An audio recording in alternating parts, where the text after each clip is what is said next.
Zik, pourquoi ce nom? Eh bien, c'est insondable. Une des seules explications, c'est que Henri Seydoux, le propriétaire de Parrot et l'ingénieur fou à qui l'on doit toutes ces inventions merveilleuses, il a son propre langage. Je connais Henri Seydoux depuis toujours, je connais son parcours, je le connais, je crois, assez profondément. Et cette complicité fait qu'on n'a pas beaucoup besoin de se parler. C'est rare dans la vie de s'entendre avec quelqu'un d'une manière immédiate, simple. Philippe, il a un sens aigu de l'intention. I want to see you again, I need to see you more.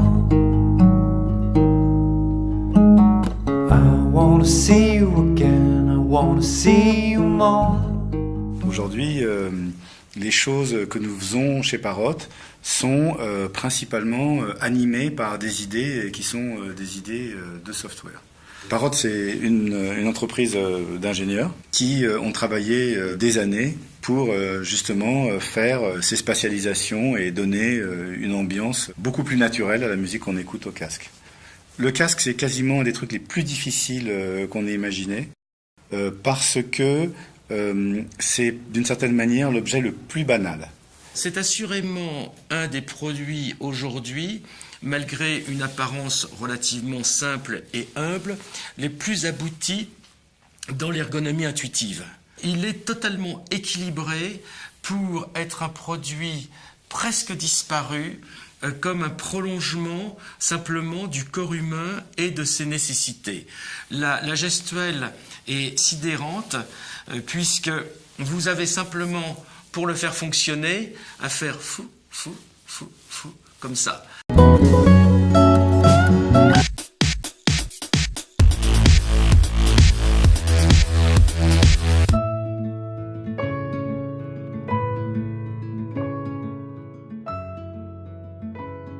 Something in my heart don't Ce qui nous intéresse, c'est juste un principe. On veut que le casque fonctionne avec toutes les sources de musique. Ce casque, il est l'ami de l'iPhone, mais aussi des autres smartphones, de votre ordinateur si vous voulez écouter votre musique par Bluetooth ou par un câble si vous utilisez une chaîne stéréo. Le son et la musique, qui en est une de ses facettes, est juste une recherche de son monde.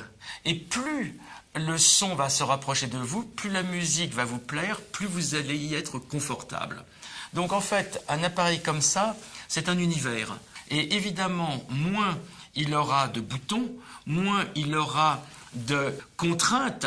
Je dois appuyer là, là j'ai une molette avec des petits crans pour que je sente bien. Plus il y aura cette élégance désincarnée, dématérialisée, plus vous serez efficace et heureux dans votre œuf.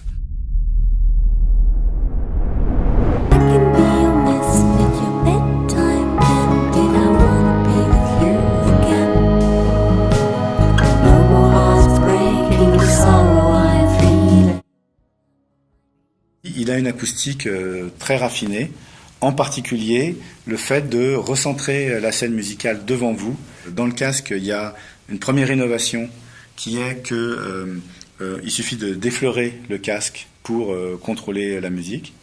Une autre innovation qui est le contrôle actif de bruit. Et le contrôle actif de bruit, d'une certaine manière, il est souligné par ce dessin qui ressemble un peu à une oreille.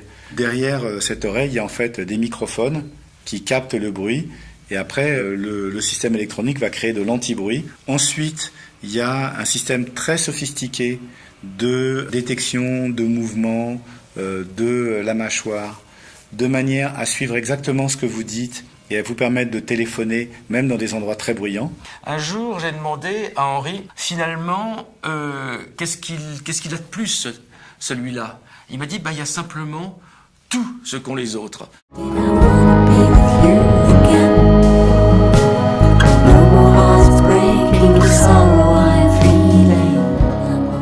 La musique, c'est un truc qui est un mélange des souvenirs d'enfance et puis des rêves d'adultes. C'est un explorateur et bâtisseur de votre monde. C'est quand même pas mal.